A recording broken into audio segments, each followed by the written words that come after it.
अस्सलाम वालेकुम प्यारे दोस्तों, कुर्बान कहानी में खुशामदीद। प्यारे दोस्तों, आज की कहानी जरा मुख्तलिफ और खास है क्योंकि ये एक ऐसे शख्स की कहानी है जिन्हें आप सब की तरह पढ़ने लिखने का बहुत शौक था और बचपन ही से उनकी ये ख्वाहिश थी कि वो ऐसा काम करें जिससे तालीम और इल्म का नाम हमेशा रोशन रहे। उन्होंने अपना हाल आने वाली नस्लों के रोशन मुस्तकबिल के लिए कुर्बान कर दिया। प्यारे बच्चों, ये कहानी है कुर्बान एंड सुरैया एजुकेशनल ट्रस्ट की। 1935 में इंडिया के एक गांव भुकपुरा की बात है। 15 अगस्त को मोहम्मद तोफैल के घर जुड़वा बच्चे पैदा हुए। जुड़वा औलाद बड़ी खुशकिस्मत समझी जाती थी, इसीलिए गांव के बुजुर्गों को नाम रखने के लिए बुलवाया गया। बुजुर्गों ने बेटे का नाम कुर्बान अली रखा और बेटी का नाम हमीदा रखा। कुर्बान अली और हमीदा 6 साल के थे कि उनकी वालिदा वफात पा गईं। कुर्बान अली के 3 और भाई और 2 बड़ी बहनें भी थीं। उनके वालिद ने बच्चों का ख्याल रखने के लिए दूसरी शादी कर ली। 1947 में जब पाकिस्तान बना तो सारा खानदान लाहौर के करीब एक गांव में रहने लगा।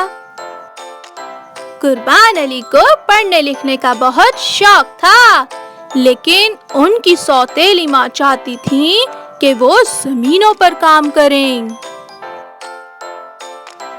एक दिन खेतों में काम करते हुए कुर्बान अली को ख्याल आया, अगर मैं ऐसे ही यहाँ रहा तो जिंदगी जाया हो जाएगी। ये सोचते ही कुर्बान अली, जिनकी उम्र 12 साल थी, किसी को बताए बगैर लाहौर अपनी बहन के पास पैदल ही चल निकले। उनको ये मालूम था कि नहर के साथ साथ चलते हुए लाहौर आ जाएगा। उनका एक जानने वाला जो साइकिल पर लाहौर की तरफ जा रहा था, रास्ते में उन्हें मिल गया। उसने कुर्बान अली को लाहौर के करीब छोड़ दिया।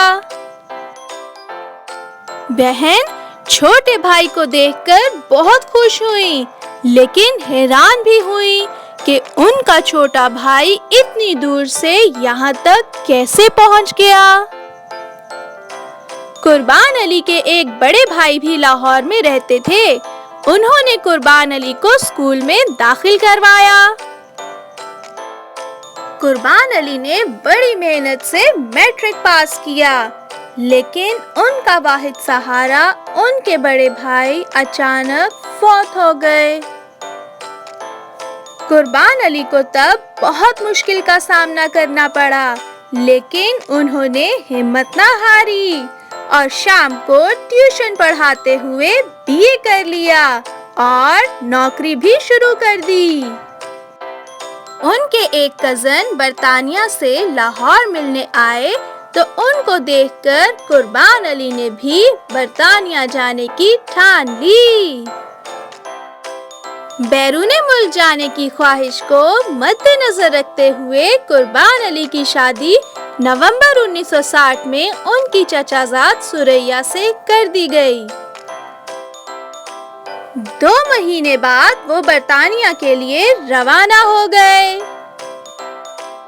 बरतानिया में उन्होंने पढ़ाई के साथ साथ मेहनत भी जारी रखी। बरतानिया रहते हुए कुर्बान अली की 3 बेटियां पैदा हुईं, जिनको उन्होंने बेहतरीन तालीम दिलवाई। 1969 में वतन से मोहब्बत के जज्बे ने उनको बरतानिया की ऐशो इशरत को छोड़कर पाकिस्तान वापस आने पर मजबूर कर दिया। चूँकि वो ये जानते थे कि यतीम बच्चों का कोई सहारा नहीं होता اور خاص طور پر یتیم بچیوں کا، تو انہوں نے لاہور کے ایک پسماندہ علاقے والٹن میں لڑکیوں کے لیے ایک اسکول بنانے کا ارادہ کیا۔ اپنی ایک بہن بانو اور بیگم سریا کی مدد سے 1980 میں اسکول کی بنیاد رکھی۔ اسی دوران اللہ نے ایک اور بیٹی سے ان کو نوازا تو لڑکیوں کی تعلیم کے ارادے اور مضبوط ہوتے گئے۔ یتیم بچوں کے لیے مفت تعلیم اور بچیوں کے لیے اچھی تعلیم ان کا مشن بن گیا۔ 1990 میں اسی ادارے میں قربان ڈگری کالج کی بنیاد رکھی گئی۔